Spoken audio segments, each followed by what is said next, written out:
An oral history of the decline and fall of Western civilization. This is the Daniel Natal Show.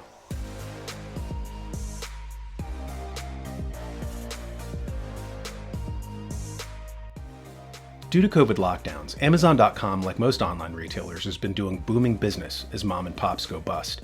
That's why it shocked everybody to learn recently that Amazon CEO Jeff Bezos is stepping down from his company, especially after a quarter of record-breaking profits.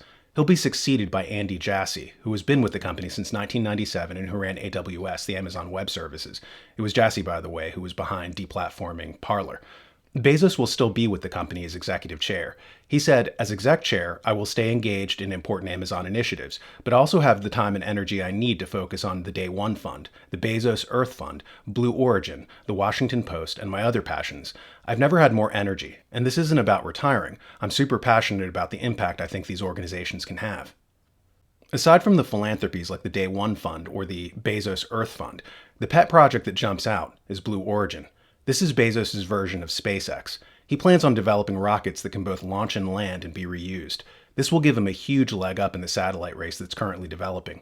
Most people don't understand that in a post-industrial economy, we make less money by producing consumer goods than by transmitting information. Google, for instance, generates far more revenue with its online searches than does the company that makes hammers. Because of this economic transition to a post-industrial economy, satellites that can beam information to Earth will be the new trade lanes. Historically, of course, whatever empires controlled the trade lanes controlled the world. They held an insurmountable advantage due to this stranglehold on global commerce. In a post-industrial world, this means that whoever controls the satellites controls the new trade lanes. This is even more true now that companies are increasingly vying with one another to pioneer energy transmission from space. Right now, power plants are limited by their geographical location and how many customers they can have. Soon that won't be the case, as satellites that take advantage of solar energy can beam electricity to any point on planet Earth. This will open up huge new markets and gigantic new revenue streams. This is assuming mammoth geopolitical significance, as different countries are jockeying for position in space to take advantage of these innovations. Former Stratfor CEO George Friedman said that World War III will not start in the Balkans, but out in space with satellites, as countries try to shoot each other's satellites down. The center of gravity of American military power right now is located in space. Everything from navigation to communication to intelligence operates in space. If any power were to knock the United States out, it would have to knock out our space-based assets. So today, any war with a peer power would begin with what's called the space Pearl Harbor, which is whoever it is, Russia, China, anybody who'd want to, would have to blind us. By 2050, this is simply going to become more intensely the case. This was the impetus behind Trump's new branch of the military, Space Force. What Bezos is doing is essentially staking out a claim as a middleman, a transporter of satellites for any third party that will pay him for the service. This will see him acquire power comparable to the railroad barons in the 19th century. If you wanted to buy, sell, or ship your wheat to market, you needed the railroads. This saw the railroad barons amass vast power and allowed them to jack up prices and cripple producers. That's why in the 19th century, every villain was portrayed as a railroad baron, tying young maidens to railroad tracks and foreclosing on orphanages to get the land to build new rails. People today forget the power of the railroad barons. Abraham Lincoln, as an example, started out as a railroad lawyer hired by the big companies who wanted the government to use eminent domain to take people's farms so that the Union Pacific could acquire more land for its network. The railroad trust, in fact, bankrolled Lincoln's rise to power in politics. He was our first corporate president, so to speak. A lot of the outrages that led up to the Civil War were rooted in the unscrupulous tactics of the railroad trusts and their manipulation of government to tax small farmers off their land so that the railroads could acquire it. The city of Atlanta, Georgia, for instance, has the distinction of being the only major U.S. city not built on a waterway. It was built on a railroad hub and took the name from the Western and Atlantic Railroad line. There's an article entitled "Abraham Lincoln Said War Was Over Taxes, Not Slavery." In it we read, "Abraham Lincoln repeatedly stated his war was caused by taxes only and not by slavery at all. Quote, my policy sought only to collect the revenue, a 40% sales tax on imports to southern states under the Morrill Tariff Act of 1861, reads paragraph 5 of Lincoln's first message to the U.S. Congress, penned July 4, 1861. Long story short, predatory taxation was used on Southerners and not on Northerners, with one of the major causes of the war being pressure by the railroads to acquire other people's land. In Bezos' dedication to getting into the space race, he's setting himself up to be a latter-day railroad baron, controlling data transmission and energy production in outer space, much as Amazon.com previously got into the air shipping business to compete with mail giants FedEx and UPS. Just as Amazon hedged its bets by diversifying its services from merely mailing out products to starting a more lucrative cloud computing service, this redoubling of efforts to expand its footprint in satellite deliveries will see it make far more money.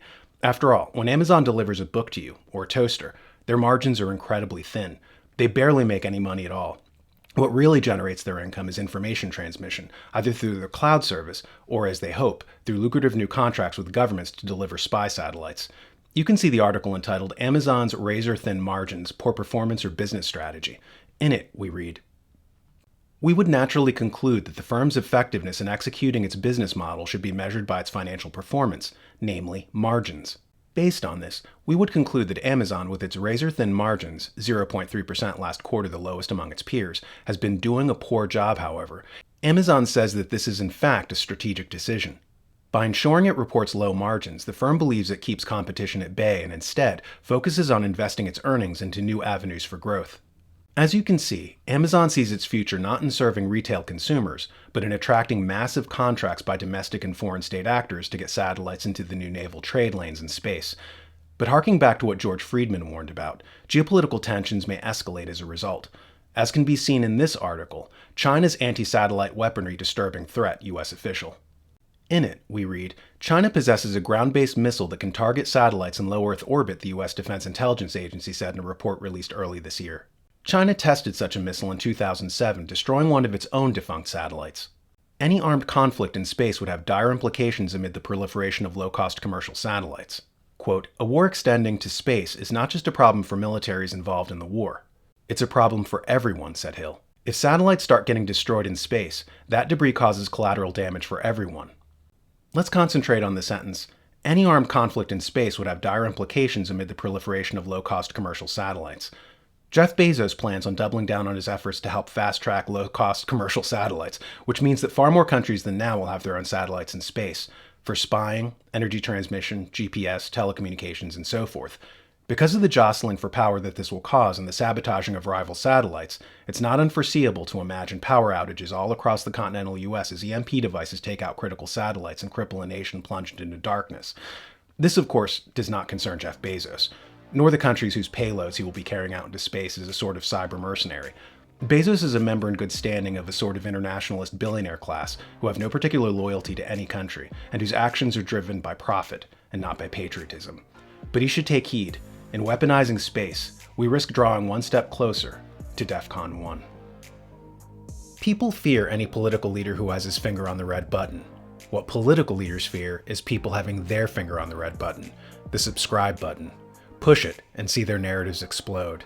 Also consider donating to help keep these videos coming. And don't forget our website and newsletter, thenewamerican.com.